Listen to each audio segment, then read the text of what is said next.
cette édition sur les antennes de Numérica Télévision. Mesdames, Messieurs, bonsoir. Les titres tête-à-tête ce mardi entre le chef de l'État et le nouveau Premier ministre. Cette rencontre de prise de contact intervient près d'une semaine après la nomination de Sami Badibanga au poste de Premier ministre.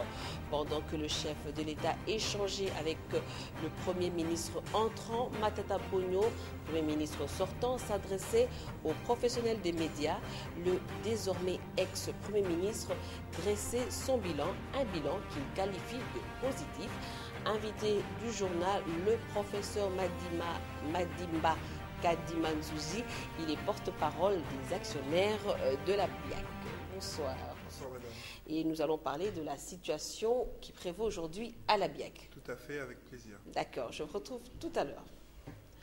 Je vous le disais à l'instant même, le chef de l'État a échangé pour la première fois avec le nouveau Premier ministre. Cette rencontre de prise de contact a permis à Joseph Kabila de donner quelques orientations au successeur de Matata Ponyo, qui a pour principale mission l'organisation des élections en 2018, conformément à l'accord politique signé à l'issue du dialogue.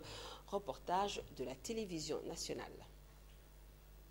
C'est la première fois depuis sa nomination que le Premier ministre Sami Badibanga rencontre officiellement le président de la République, Joseph Kabila Kabange. C'était ce mardi 22 novembre 2016 dans la matinée à son bureau de la Gombe. Une visite que l'on qualifierait de prise de contact avant l'installation du nouveau gouvernement.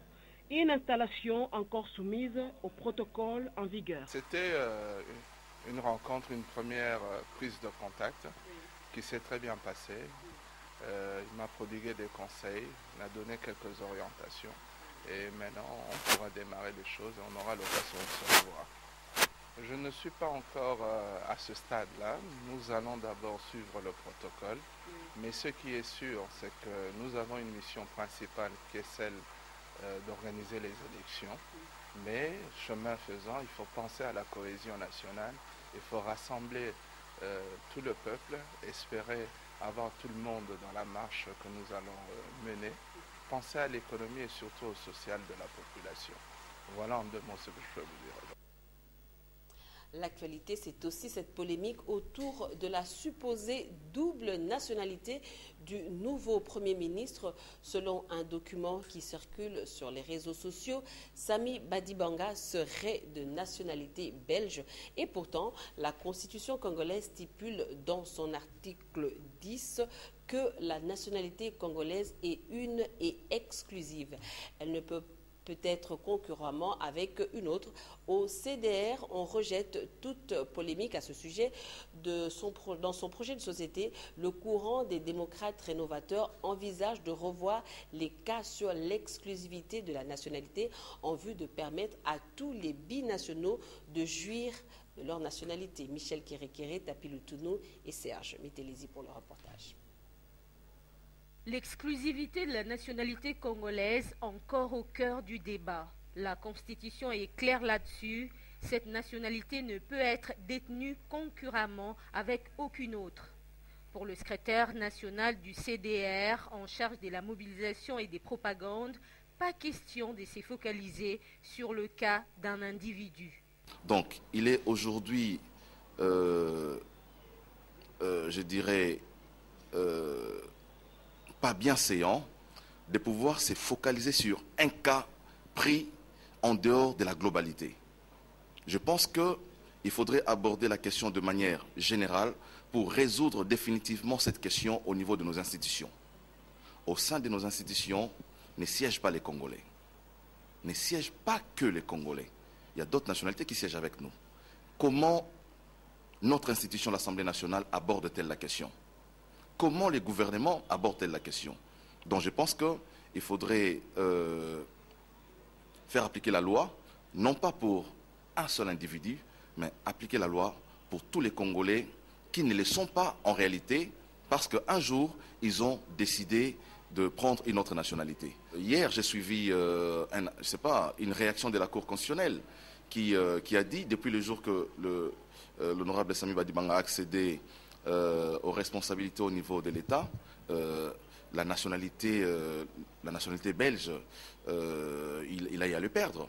Donc, je constate aussi, comme nous tous, que la Constitution ne veut pas que les arrêts de la Cour constitutionnelle soient discutables. Ben, je prends acte de l'arrêt de la Cour constitutionnelle. Chris Mukendi appelle à la modification de cet article, histoire de permettre à tous les Congolais de jouir de leur nationalité. Mais je pense aussi, à l'avenir, que nous devrions réfléchir sur la question de la nationalité au Congo. Aujourd'hui, je considère que l'exclusivité de la nationalité congolaise fait perdre beaucoup de choses au pays. Imaginez tous les joueurs qui ont eu une deuxième nationalité qui ne peuvent pas jouer à l'équipe nationale. Imaginez tous les Congolais qui sont en dehors pour des questions de survie, qui ont pris des nationalités autres que les leurs pour garantir leur social et leur avenir, sont privés de la jouissance de leur pays, tout simplement parce qu'à une certaine époque, ils ont opté pour une autre nationalité. Donc, en tout cas, le projet de société de notre parti envisage, lorsque nous aurons à accéder au pouvoir, revoir les cas sur l'exclusivité de la nationalité congolaise. Signataire de l'accord politique du 18 octobre, le parti de Jean-Lucien Boussa confirme sa participation au gouvernement de Sami Badibanga. Je pense que quand on appose sa signature sur un document, ça veut dire que vous êtes d'accord avec ce qui se passe. Nous avons, notre président en tout cas, il a posé sa signature sur le document de l'accord, et ce qui fait que nous nous engageons à respecter l'accord qui a été signé à la Cité de l'Union africaine. Et le Premier ministre est déjà désigné. Il lui revient à consulter toutes les composantes pour former le gouvernement. Je pense qu'hier, ils ont eu des rencontres avec la majorité et l'opposition, ainsi que la société civile. Et j'imagine qu'ils ont connu une grande avancée par rapport à la formation du gouvernement et que nous espérons qu'avant la fin de cette semaine, le gouvernement sera publié. Et justement, avant la publication du nouveau gouvernement, les analystes sont encore loin de se terminer. Quel héritage économique le Premier ministre sortant laisse à son successeur? L'interrogation vaut son pesant d'or actuellement au regard de la dépréciation de la monnaie locale. Surtout, les analystes estiment que Sami Badibanga devrait conjuguer avec les acquis du passé et composer avec la reprise d'une coopération structurelle FMI pour capitaliser un appui budgétaire. Michel Kérékéré et Doudou Kassouba pour ce reportage. Les attentes des Congolais sont définies. L'amélioration des conditions sociales et l'organisation des prochaines élections. Une nouvelle tâche à laquelle devrait s'atteler le Premier ministre entrant, Sami Badibanga. Jérôme Sekana, analyste économique, fait sa lecture sur l'héritage économique du nouveau Premier ministre sans parti pris. Donc, le Premier ministre, ce qu'il peut faire en entrant en fonction, c'est d'abord essayer d'activer la reprise de la coopération structurelle avec le Fonds monétaire international en particulier, afin d'obtenir les appuis budgétaires. Nous sommes toujours en programme avec la Banque mondiale, parce qu'il y a 28 projets disséminés sur l'ensemble du territoire national avec un portefeuille de 3,5 milliards de dollars. C'est bon. Mais nous ne sommes pas en programme avec les FMI. Pour que nous puissions bénéficier des appuis budgétaires et de la Banque mondiale, et du Fonds monétaire international, et de la BAD, nous devons être en programme ordinaire, donc en programme normal avec le Fonds monétaire international. Donc la première des choses que le Premier ministre Sami Badibanga devrait faire, c'est d'activer la lettre d'intention qui était déjà partie pour que nous puissions renouer. Dans le lot des richesses héritées, plusieurs infrastructures construites et rénovées, au nouveau Premier ministre entrant d'en tirer tous les bénéfices. Partout à travers le monde. C'est seulement ici où on commençait à avoir des comportements bizarres.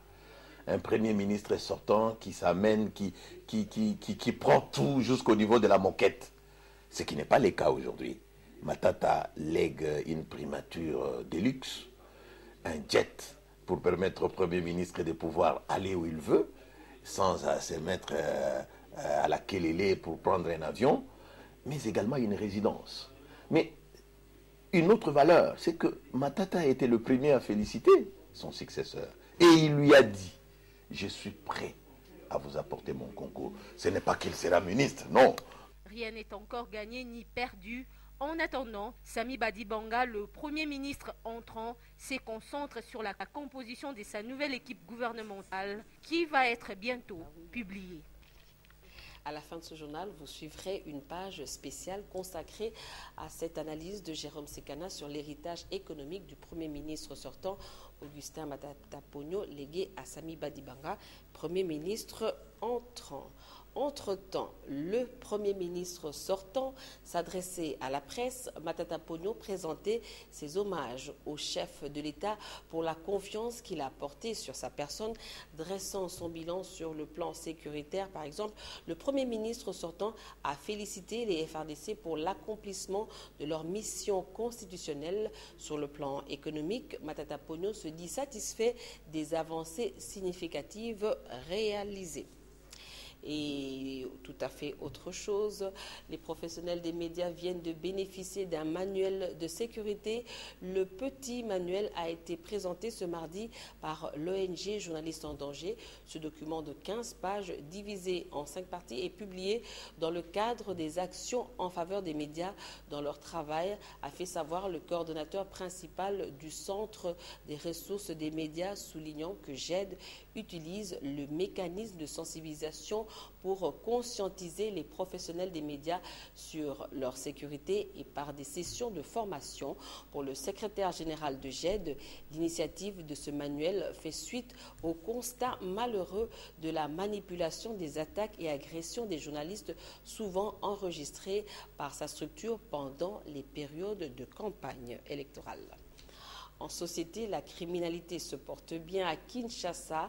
Les bandits communément appelés Kuluna opèrent avec les armes blanches commettent des actes inciviques à répétition. Ngaliema, considérée comme une des communes les plus sécurisées de la capitale, n'est pas épargnée par ce phénomène. La bourgmestre de cette commune invite la population de sa municipalité à dénoncer ces actes inciviques. Anita Kiangouda et Erika Lambaye. Ils sèment la terreur et la désolation au sein des paisibles citoyens à Kinshasa. Ce phénomène n'est pas nouveau. Les Kuluna volent et pillent les objets de valeur des passants, de nuit comme de jour. Pour lutter contre la criminalité ou phénomène Kuluna, la bourgmestre de Ngaliema a initié une nouvelle méthode, la dénonciation anonyme.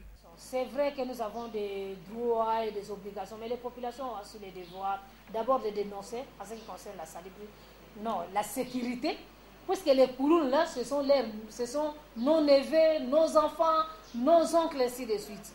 Et puis souvent on a peur de dénoncer, puisque quand on les lâche en prison, à son retour, ils commettent encore des gaffes et ils risquent de venger. Donc j'appelle vraiment la population d'Ngaliema de dénoncer. Et nous avons ici nos méthodes de dénoncer en Ngaliema.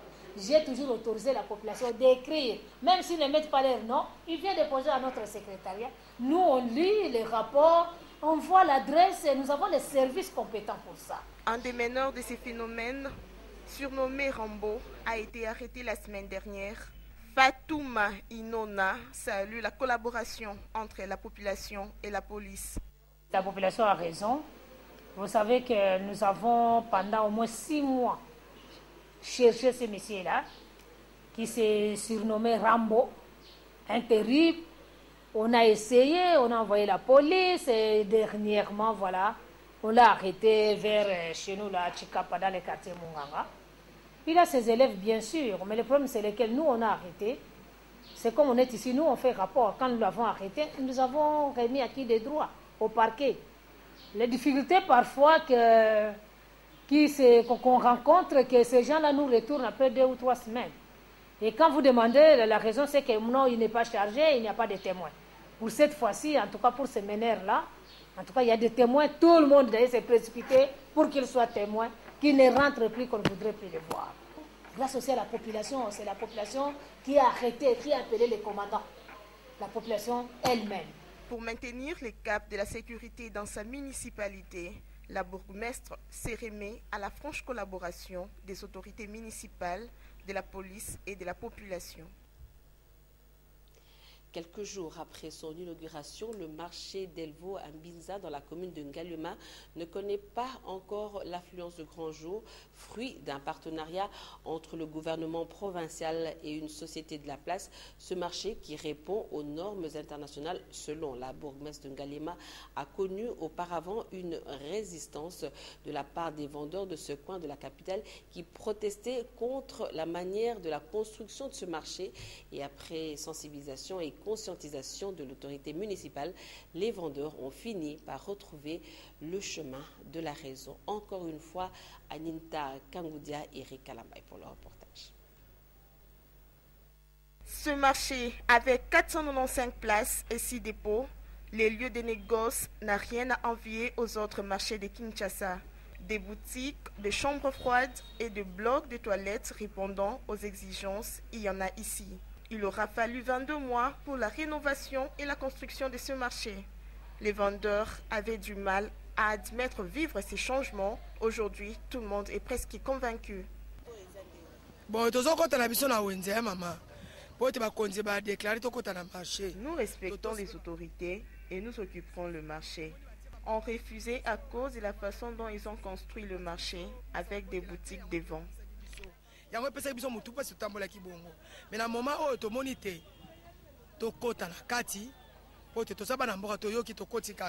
débuts des activités sont projetés à la fin de cette semaine, a précisé l'administrateur du marché. Je suis en train de m'organiser, de faire encore le deuxième recensement. Ce jeudi, je vais commencer à implanter le mama de Tombola. Le samedi, je vais installer le mama de ma papa. Le lundi de la semaine prochaine, je vais installer le mama de fruits parce qu'ils ont accepté d'entrer. La bourgmestre de la commune de Ngaliema, quant à elle, appelle tous les vendeurs à occuper le marché. C'est question aussi de mentalité de la culture.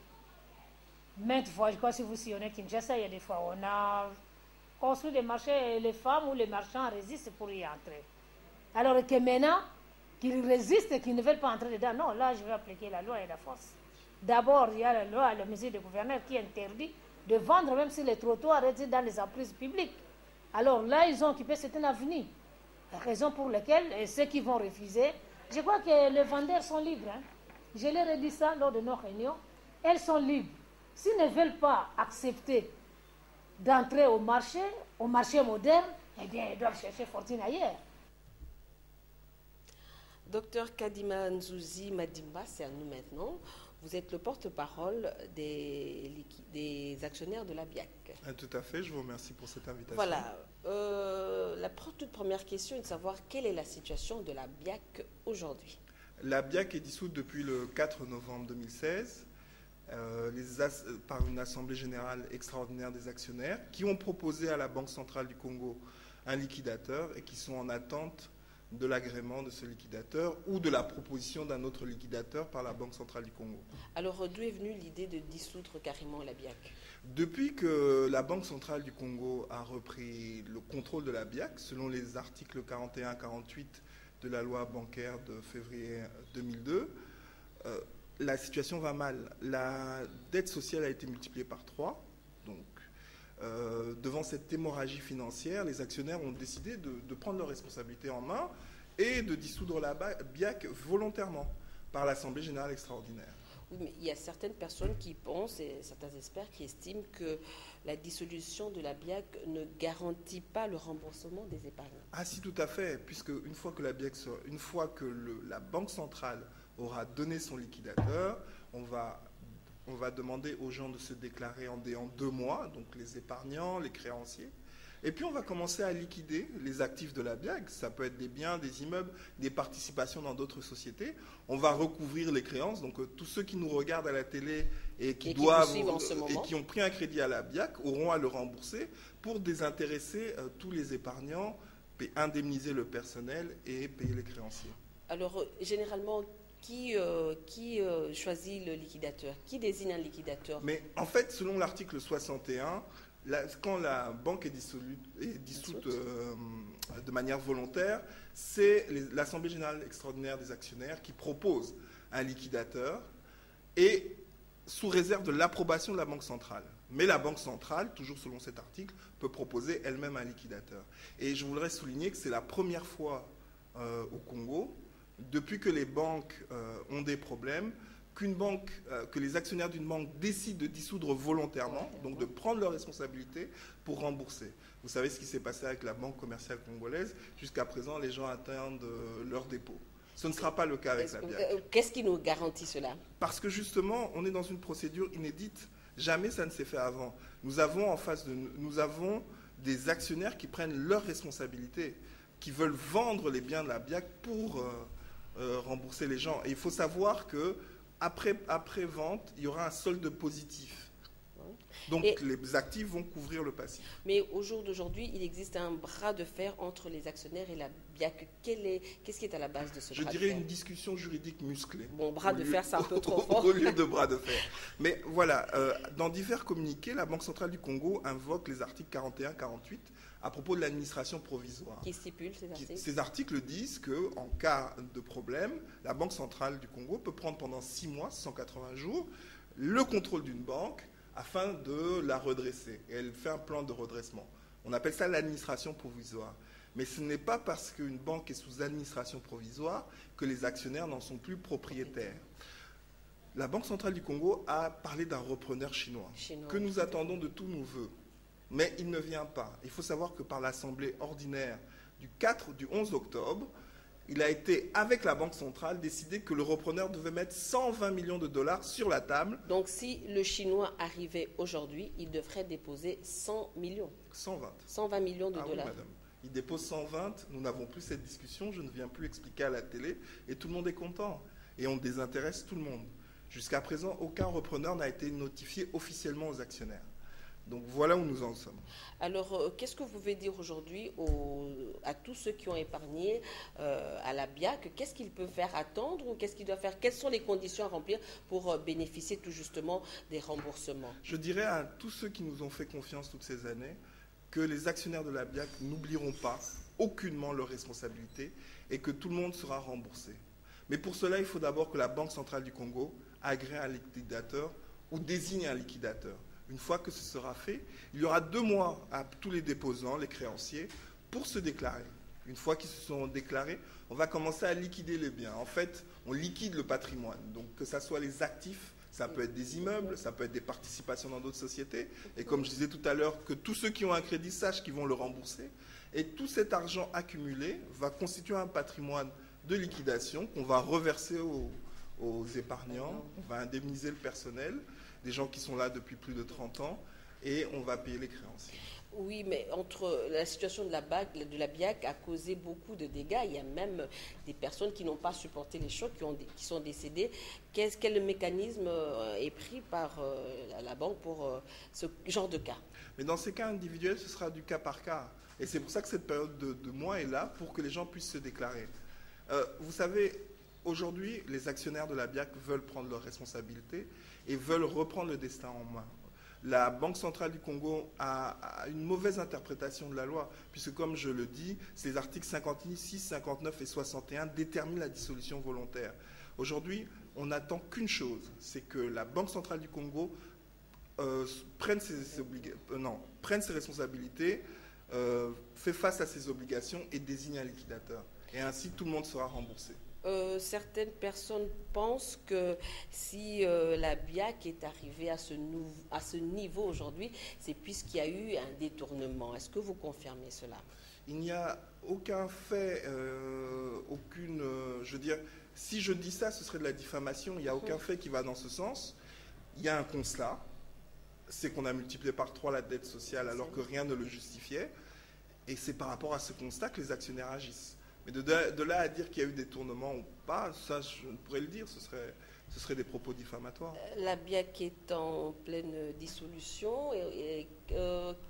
Est-ce que vous avez déjà envisagé l'après-BIAC? C'est-à-dire pour les actionnaires? Pour les actionnaires, oui. Mais il n'y a pas d'après-Biac. Les actionnaires se retirent du marché, c'est exactement ce qui se passe. Bon, ils ne pensent pas, ils se retirent du marché. Est-ce qu'on ne pense pas refaire autre chose, quelque chose? Non, parce qu'en fait, tout le monde est focalisé maintenant sur le remboursement.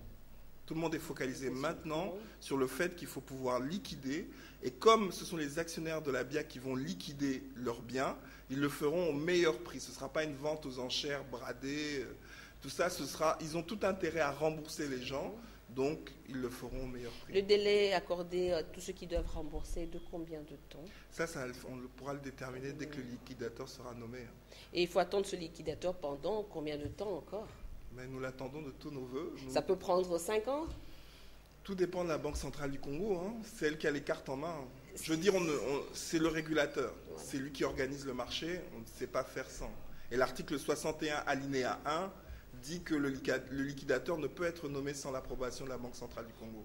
D'accord, professeur, je vous retrouve tout à l'heure pour une conclusion avant de terminer ce journal. Avec le retour de Dame la Pluie, certaines artères de la capitale se dégradent de plus en plus. C'est le cas de l'avenue Kassaï dans son tronçon compris entre l'avenue Rwakadingi et l'avenue du Commerce dans la commune de Barumbu. Cette avenue longe beaucoup de nids de poules qui occasionnent des embouteillages. Herbion vous et Sonny Mouloukwe pour le constat. L'on se croirait dans une carrière, pourtant c'est l'avenue Kassaï, au centre-ville, entre deux communes de la capitale, Barumbu et Gombe. Ni des poules, caniveaux bouchés et même détruits, voilà le visage que présente l'avenue Kassaï. Les véhicules qui se hasardent sur cette piste sont rapidement amortis. La route est dans un état de délabrement très avancé. Nos véhicules sont les premières victimes, dit cet homme.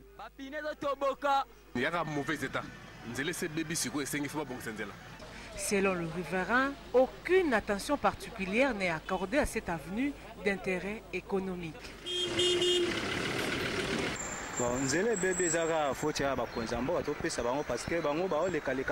La faute revient aux autorités. Ils passent par ici sans aucune réaction, dit cet homme. Nous ne savons que faire.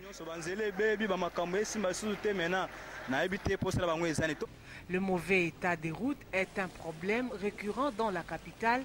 D'après les experts, l'entretien régulier des chaussées demeure un défi majeur à relever.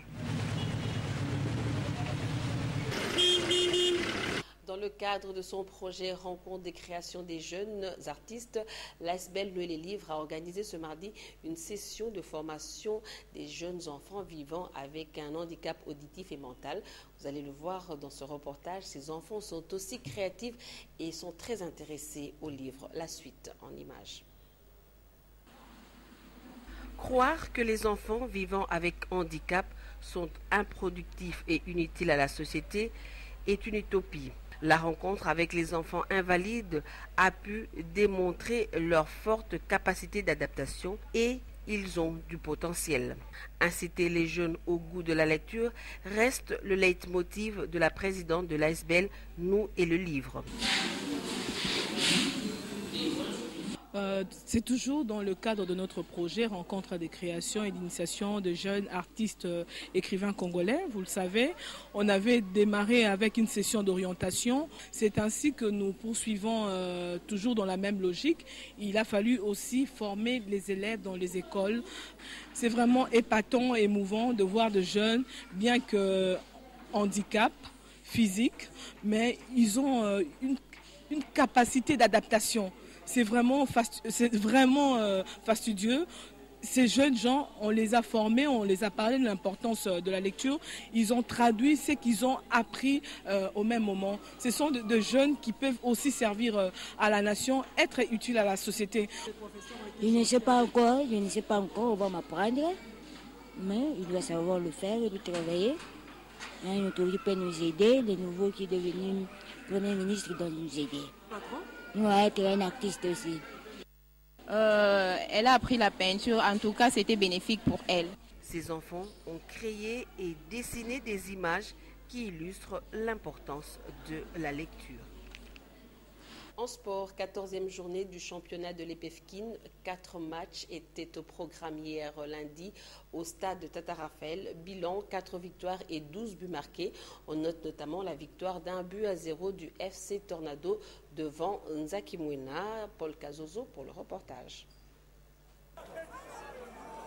Plus que 5 minutes avant le dernier coup de sifflet et pas de but entre l'FC Tornado et l'FC Nzakimwena en noir et blanc. Mais peu avant les 3 minutes additionnelles, belle inspiration pour Tornado. Sur un corner de gauche à droite, Batokouya marque le seul et unique but de la partie et but de la victoire pour Tornado et belle expression de joie pour les propriétaires du club, maître Laurent Kalengi. Pleine d'euphorie, Tornado conduit par Kabongo, son entraîneur. Bon, ça valait la peine vraiment, puisqu'on a poussé dès le début du match. Ça valait la peine même à la dernière minute qu'on concrétise l'action depuis la première mi-temps. C'est une bonne équipe. En tout cas, je me suis préparé en conséquence, parce que je savais Nzakimwena. Son homologue de Nzakimwena, Jean-Claude Makanda, on ne peut plus dessus. On n'a pas cédé, c'est le manque à concentration. C'est pour cela qu'on a encaissé un but bête. À la 48e minute, on a encaissé un but bête. Manque à la concentration de me jouer, la maladresse à l'attaque, manque à réalisme sur le plan, sur le plan tactique, la défense du camp adverse. Les 3 autres victoires de ce lundi, 2-0 pour la GSK face à Dijak, 4-0 pour la Rangers contre l'FC Orange et 3-2 pour Idimou devant l'FC Système. Jeudi, Tornado aura fort à faire avec l'équipe de Idimou. Docteur Kadima Nzouji Madimba, nous allons conclure cet entretien. Qu'est-ce qu'on peut retenir? Que nous allons rembourser tous les épargnants dès lors où la Banque centrale du Congo agréera le liquidateur que nous avons proposé ou nous donnera un autre liquidateur. Puisque vous avez déjà proposé un autre liquidateur. Dans l'Assemblée générale extraordinaire du 4 novembre. Ok, merci d'avoir répondu à notre invitation. C'est moi qui vous remercie. Et on espère vous retrouver prochainement pour donner le nom du liquidateur. Et pour de meilleures nouvelles. Et entre-temps, tous ceux qui ont épargné à la BIAC peuvent dormir sur leur laurier puisqu'ils seront remboursés. Tout à fait. D'accord. Mesdames, Messieurs, c'est la fin de cette édition du journal. Merci de l'avoir suivi et bonne suite de programme sur nos antennes. N'oubliez pas, tout de suite après ce journal, la page magazine de l'analyse de Jérôme Sekana.